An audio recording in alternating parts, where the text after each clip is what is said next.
Want to know the real reason the electric car revolution is in trouble? It's not the technology, and people want to buy them. It's a simple math problem. Almost nobody is talking about it.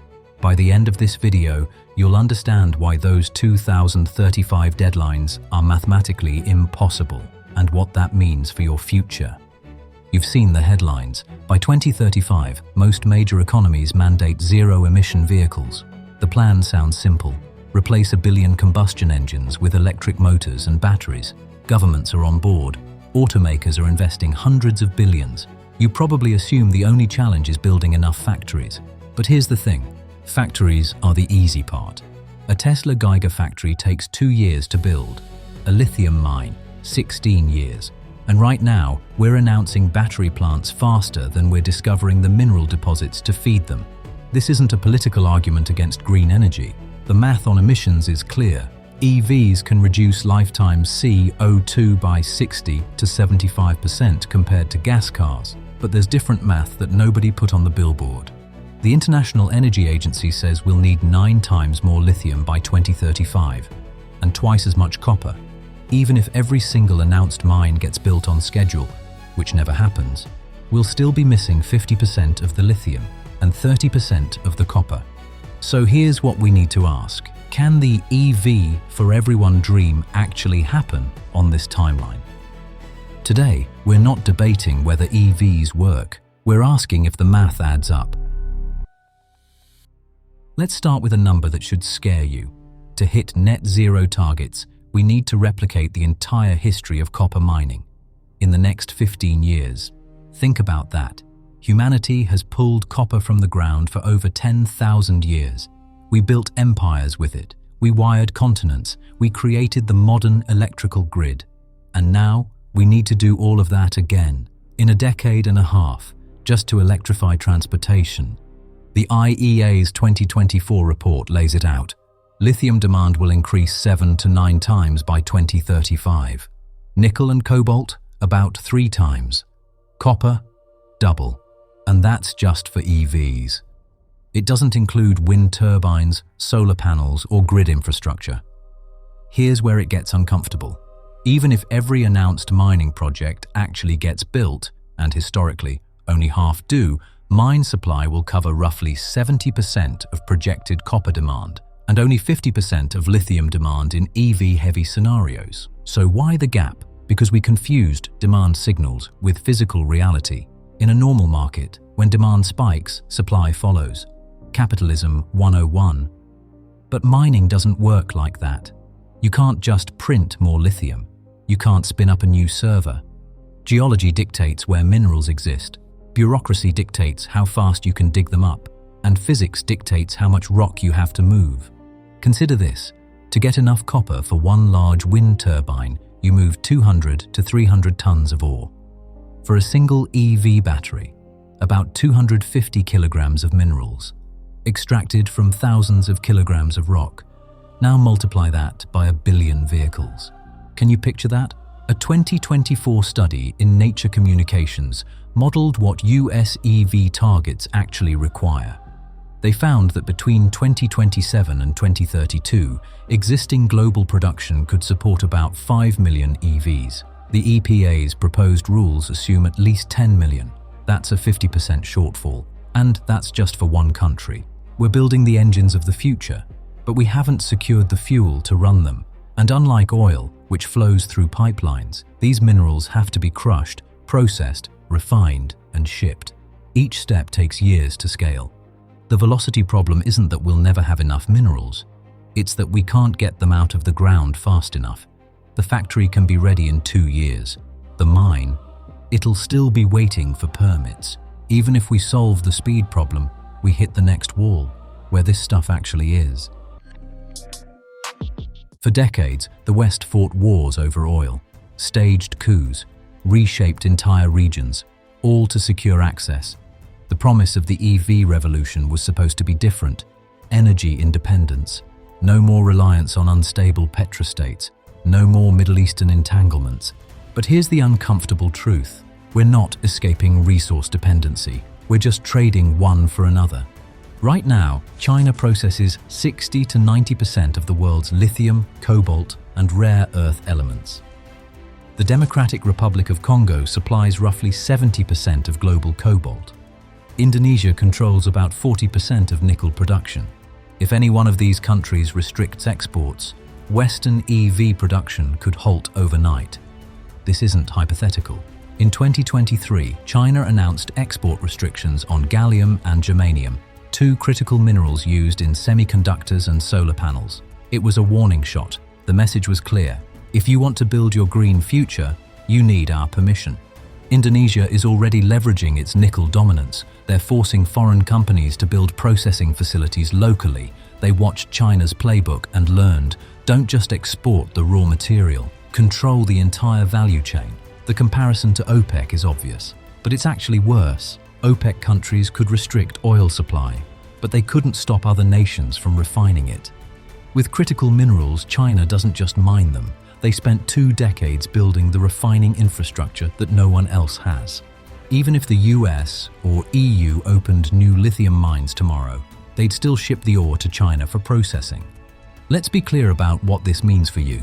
The US and European Union are building a transportation system that depends entirely on their geopolitical rivals. Every EV rolling off a Detroit or Munich assembly line is only possible because of a supply chain running through Beijing, Kinshasa, and Jakarta.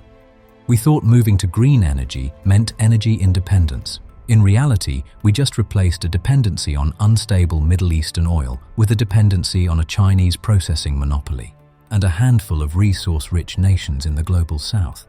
Unlike oil, which can be sourced from dozens of countries, mineral processing is far more concentrated.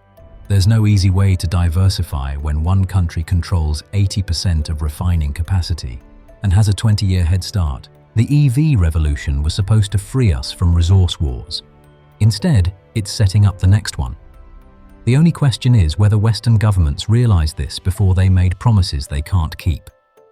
But the cost isn't just geopolitical leverage, it's also being paid in the soil and water of the places providing these minerals.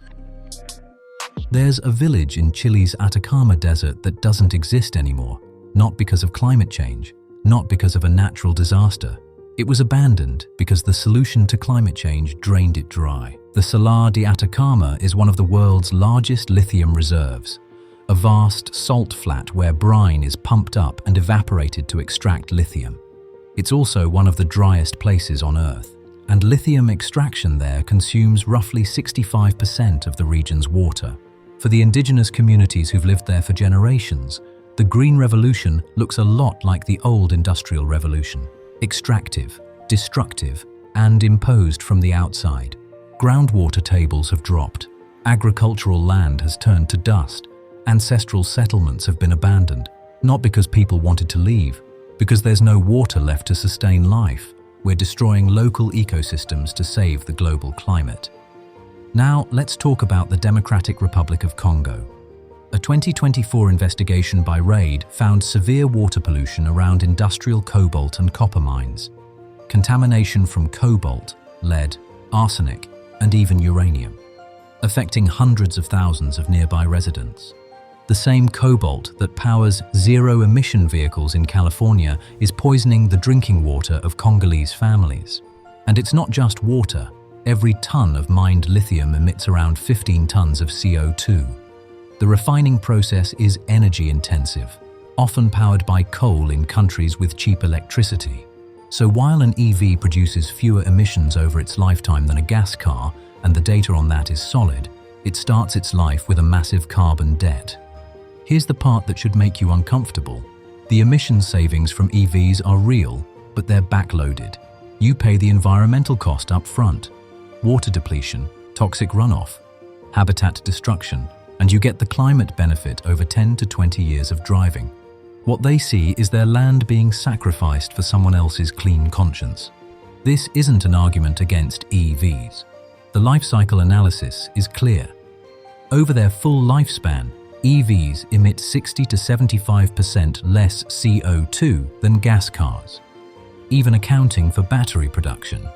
But we need to be honest about the trade-offs. We're not eliminating environmental damage. We're relocating it. We're moving it from the tailpipe to the mine, from the gas station to the salt flat, from the wealthy countries buying EVs to the poor countries supplying the materials. The question isn't whether EVs are better for the planet. They are. The question is, who pays the price? And is anyone asking their permission? Here's the problem with recycling. You can't recycle batteries that don't exist yet. Recycling only works when you have a massive fleet of dead cars to harvest. But we're not there. We're in the growth phase, trying to go from tens of millions of EVs to over 1 billion, and EV batteries last 10 to 20 years. So even if we built perfect recycling infrastructure today, it wouldn't produce meaningful supply until the 2030s or 2040s, long after the critical ramp-up period. The math is brutal. Industry projections suggest that by 2030, recycling could grow into a multi-billion-dollar market. That sounds impressive, until you realize it would supply less than 10% of the lithium and cobalt needed during the same period. Recycling is the solution for 2050. It's irrelevant for the crisis of 2030. We're trying to build a circular economy before we've even built the circle. Lithium iron phosphate batteries, LFP, are already making a difference. They use no cobalt and less nickel, and they're cheaper to produce. Tesla and Chinese manufacturers are rapidly adopting them. Sodium-ion batteries are even more promising in theory. Sodium is abundant, cheap, and doesn't require lithium at all. Here's the catch. Sodium-ion batteries have lower energy density. That means less range, longer charging times, and a harder sell to consumers who've been promised 400-mile ranges and 5-minute charging. They're great for budget vehicles and stationary storage, but they're not replacing high-performance EV batteries anytime soon. And even if sodium-ion takes off, it doesn't eliminate the bottleneck. It just shifts it. You still need copper for wiring. You still need graphite for anodes. You still need massive industrial capacity to manufacture millions of batteries per year. A 2024 Nature study found that even with aggressive adoption of LFP and sodium-ion chemistries, copper and graphite remain critical limiting factors. Solid-state batteries are the other great hope. Higher energy density, faster charging, potentially safer, but they've been 5 years away for the last 15 years. Even optimistic timelines don't see mass production until the 2030s. So yes, technology will help. LFP reduces cobalt dependence. Sodium-ion could democratize EVs in developing markets. Recycling will eventually close the loop, but none of these solutions arrive fast enough to meet the 2030 or 2035 deadlines that governments have already legislated. We're in a race between technological innovation and political timelines, and right now, the timelines are winning. The 50% supply gap the IEA identified, it assumes all these technologies scale up smoothly. It assumes every mine gets permitted. It assumes no geopolitical disruptions, and it still shows a shortfall. Science can't save us from bad planning, and right now, the plan assumes miracles. The EV revolution isn't dead, but it needs a reality check. We can't just swap every gas car for an electric one and expect everything to be fine. That path leads to a dead end. But this mineral shortage is a wake-up call to build something better, not just something different. Here's what you need to understand. The problem isn't EVs themselves. It's the assumption that we can maintain car-dependent infrastructure at the same scale, just with different fuel. Maybe the answer isn't 1 billion electric cars. Maybe it's fewer cars overall, better public transit, walkable cities, shared mobility, and yes, EVs where they make sense. The mineral math is telling us something important. It's not saying give up on EVs. It's saying rethink the entire system. You can't engineer your way out of a planning failure, and right now we're planning for a future that the planet can't physically deliver on the timeline we've set. The 2035 deadlines aren't just ambitious, they're mathematically impossible with current mining capacity, geopolitical realities, and technological timelines. That's not pessimism, that's arithmetic. But here's the good news. If we're honest about the constraints, we can design around them. We can prioritize electrifying public transit over private vehicles. We can invest in mining projects that don't destroy communities. We can build recycling infrastructure now so it's ready when we need it. We can diversify supply chains before we're held hostage by them. If you think we can fix this trap with better technology, let me know in the comments. Or if you think I'm missing something, because this conversation needs to happen now, before the deadlines arrive and we're left scrambling. The math doesn't lie. But it also doesn't have to be the end of the story. It just has to be the beginning of a better plan.